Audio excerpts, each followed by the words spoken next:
नमस्कार साथियों। देखिए दोस्तों, अपन बात करेंगे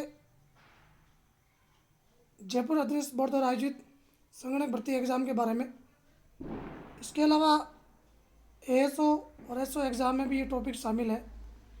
देखिए, यहाँ से एक फिक्स प्रश्न पूछा जाता है, चाहे इन्वेस्टिगेटर एग्ज़ाम हो, चाहे सांख्यिकी से संबंधित एसओ एएसओ या संगणक भर्ती हो। तो मात्र 3 मिनट का वीडियो है और यहाँ से 1 नंबर का फिक्स पूछा जाता है, भारतीय सूचकांक ज्ञात करने की अन्य विधियाँ। तो कौन कौन सी विधि है? सबसे फर्स्ट, पासे की सूचकांक विधि। तो यहाँ सीधा सा आपको फॉर्मूला याद रखना है, P01, ये इसका फॉर्मूला हो गया यहाँ पर, sigma P1 into Q1 upon sigma P0 into Q1 into 100। तो ये चालू वर्ष की मात्रा बताता है। यहाँ से ये प्रश्न पूछा जाता है कि पासे के सूचकांक है वो कौन सी वर्ष की मात्रा बताता है, तो चालू वर्ष की मात्रा बताता है, याद रखना। और जो P0 है आधार वर्ष है, 0 का मतलब आधार वर्ष है, 1 का मतलब चालू वर्ष है। फिर है लेस्पेयर सूचकांक विधि, P01 से डिनोट करते हैं। और ये देखिए, इसमें अलग चिन्ह लगा हुआ ये आधार वर्ष की मात्रा बताता है।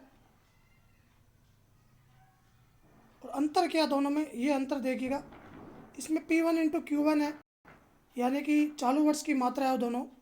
यहाँ P1 और Q0 है, तो P1 और Q0, 1 का मतलब चालू वर्ष की और 0 का मतलब आधार वर्ष की। तो सीधा सा याद रख सकते हो आप, 11/01, ये तो हो गया अपने P01 यानी कि पासे की सूचकांक विधि। और 10/00, तो ये याद रख लेना आप, लेस्पेयर सूचकांक विधि। इसमें दोनों ही आधार वर्ष है। बावले की सूचकांक विधि, इस विधि से सूचकांक निकालने के हेतु पासे के सूचकांक और लेस्पेयर सूचकांक का औसत ज्ञात किया जाता है।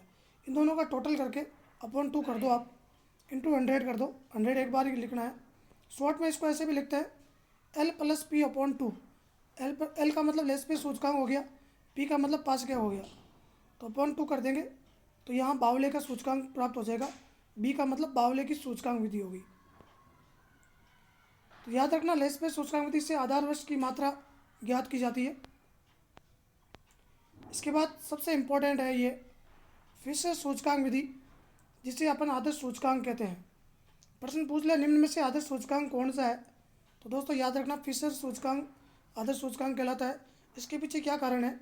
क्योंकि सूचकांक में समांतर माध्य और गुणोत्तर माध्य दोनों को काम में लेते हैं। गुणोत्तर माध्य सबसे बेस्ट माध्य होता है और इस विधि में यही यूज़ में लिया गया है। उन दोनों में समांतर माध्य था, इससे आप पहले वाला देखा होगा आपने। तो फिशर का सूचकांक का सीधा सा फॉर्मूला हो जाता है L/P। L/P लेस्पेयर सूचकांक और पासे का सूचकांक। पहले वाले में बावले में अपन ने L+P/2 किया था, तो ये समांतर माध्य हो गया, इसलिए ये बेस्ट नहीं है। और इसमें अपन ने गुणोत्तर माध्य यूज़ में लिया है। ये देखिए, दोनों का फॉर्मूला लिखे, इंटू 100 करना है। 100 को यहाँ इस चिन्ह से बाहर रखना है। फिर मार्शल एजवर्थ सूचकांक विधि, तो इसमें देखिए ये इसका फॉर्मूला हो जाएगा। फिर परीक्षण है वो 4 प्रकार से किए जाते हैं, याद रखना। इकाई परीक्षण, समय उत्कीर्णता परीक्षण, तत्व और चक्रीय। चक्रीय किसी को नहीं बता रहा यहाँ पर। अब जो फिशर का सूचकांक है ये बेस्ट क्यों है, इसको आदर्श सूचकांक क्यों कहते हैं? तो इसके पीछे जो लॉजिक है, समय उत्कीर्णता परीक्षण पे ये खरे उतरता है। P01 into P10 is equal to 1, तो फिशर सूचकांक विधि इस पर खरा उतरता है, बाकी दोनों नहीं उतरते हैं। सबसे पहला कारण यही है। इकाई पे सभी है, तत्व पे ये उतरता है। तो तत्व परीक्षण पूछे तो ये आपको याद रखना पड़ेगा।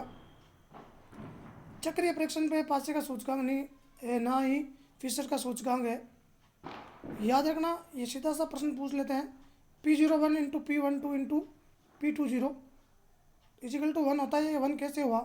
तो यहाँ देख सकते हो आप, P0/1, P1/P2, P2/P0, P1 से P1 कैंसिल हो गया, P1 से P1 कैंसिल है, P2 से P कैंसिल, P0 कैंसिल, तो ये 1 यहाँ इसका आंसर आ गया। तो सीधा से याद रखना चक्रीय परीक्षण में ये आपको सिस्टम याद रखना पड़ेगा 0 1 1 2 2 0। तत्व के लिए आपको ये याद रखना पड़ेगा 0 1 Q 0। ये कीमत के लिए है, ये मात्रा के लिए है Q। P का मतलब कीमत हो गया, प्राइस हो गया। Q का मतलब मात्रा हो गया। 0 का मतलब आधार वर्ष हो गया और 1 का मतलब चालू वर्ष हो गया। तो मिलते हैं नेक्स्ट वीडियो में।